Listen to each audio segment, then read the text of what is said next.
C'est jour de grande lessive. On sort les baquets pendant que l'eau commence à bouillir sur le feu. Une couche de linge, une couche de cendre. Une couche de linge, une couche de cendre. Et on verse l'eau bouillante. On laisse décanter. La potasse contenue dans les cendres de bois fait office de lessive.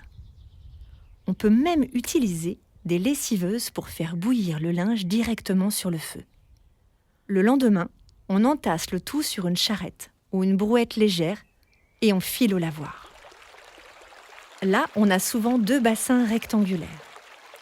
L'un pour mettre le linge à laver, que l'on bat au battoir après l'avoir enduit de savon. On le rince et on répète l'opération au battoir pour évacuer l'eau. Parfois, on s'aide de brosses pour frotter le linge. Les bords du bassin, appelés margelles, sont légèrement inclinés. Ainsi, on peut y mettre la planche à laver. Rainurée, elle sert à battre le linge. On peut aussi trouver des lavoirs avec des plans inclinés rainurés. Ce sont les femmes qui se chargent de la lessive. À genoux, pendant des heures, elles battent, frottent, rincent, en chantant, en bavardant. C'est le lieu pour connaître l'actualité du village, tout autant qu'à la sortie de la messe. Le second bassin sert à rincer le linge une fois qu'il a été bien décrassé. Ce bassin plus petit contient donc une eau plus propre. Enfin, on se met à 2 pour tordre le linge. Une fois dans un sens, une fois dans l'autre, etc. pour bien l'essorer. Ce ne sont que les plus grands lavoirs qui possèdent 2 bassins. On en trouve souvent avec un seul bassin. Certains lavoirs sont couverts pour s'abriter, d'autres non. Il y en a de toutes sortes. Construits à proximité des ruisseaux, sources, fontaines, pour l'alimentation en eau, on trouve trace de ces bâtiments dès le XVIIIe siècle en Charente. Mais c'est avec les épidémies de choléra, variole, typhoïde, que les communes ont reçu l'ordre de construire ces lieux pour favoriser l'hygiène au début des années 1900.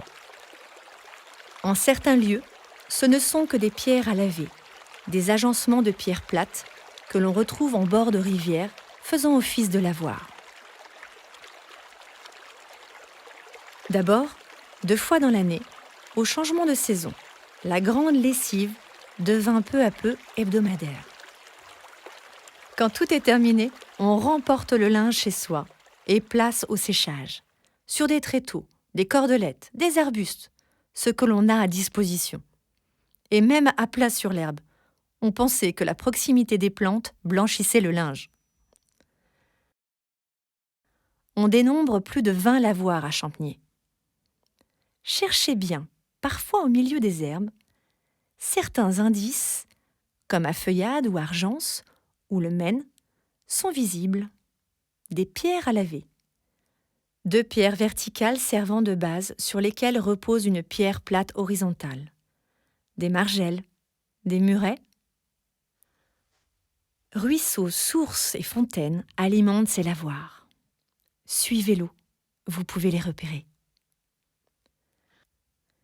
Dans le bourg, chez Genot, au Poitevin, au Limbaudière, à la Chignole, au Clou, à Argence, au Bouillon, à Lansac, chez Nauve, à Feuillade, au Maine, à Viville, à Fontenille, à Fontanzon, à Denain, au Cousseau, au Brissot, aux Giraudières, aux Fillots, aux Rossignols, à La Ferrière. À vous de les retrouver. Il paraît qu'il y en a 29.